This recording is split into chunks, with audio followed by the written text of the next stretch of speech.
వద్దు కార్తిక్, నా మాట విను కార్తిక్, వద్దు ప్లీజ్ కార్తిక్, ప్లీజ్ నా మాట విను, వెళ్ళు. అర్థం చేసుకోవే.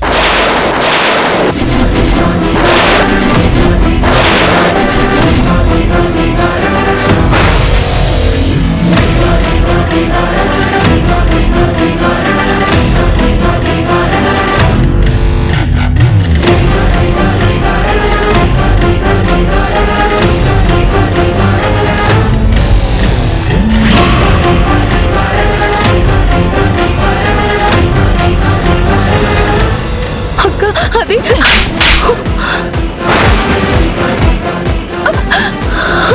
చెంతకు తెగించావే? ఇంట్లో ఎవరూ లేరని తెలుసుకొని వీడిని డైరెక్ట్ గా ఇంటికి పిలిచావా? అమ్మ నాన్న చూడలేదు కాబట్టి సరిపోయింది. చూసుంటే వాళ్ళ గుండెలు పగిలిపోయి ఉండేవి కదే. అక్క, నేను చెప్పేది వినక్క. నోర్మోయ్, ఏంటే నువ్వు చెప్పేది నేను వినేది? ఇందాక నువ్వు ఫోన్ కట్ చేసి స్విచ్ ఆఫ్ చేసినప్పుడే నాకు అనుమానం వచ్చింది. అందుకే నీ లెక్కేంటో తేల్చడానికే నేను ఇక్కడికి వచ్చాను. అసలు ఇలాంటి పని చేయడానికి నీకు సిగ్గనిపించట్లేదా? అది కాదు కళ్యాణ్ గారు. నోర్మోయ్, నీకు మాట్లాడే అర్హత కూడా లేదు.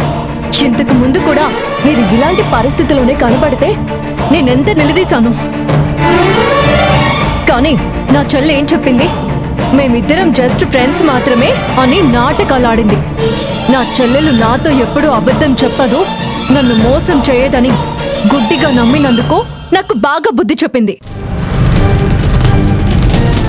నువ్వు బాగా చదువుకుంటావని, ప్రయోజకురాలివి అవుతావని, చింటి బాధ్యతల్లో నాతో పాటు చేయి కలుపుతావని కలలు కంటున్న అమ్మా నాన్నలకి నీ నిజస్వరూపం ఏంటో తెలిస్తే వాళ్ళు చచ్చిపోతారే.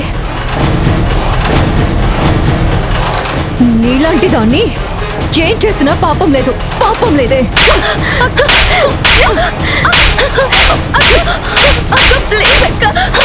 కళ్యాణ్ గారు ప్లీజ్ అండి.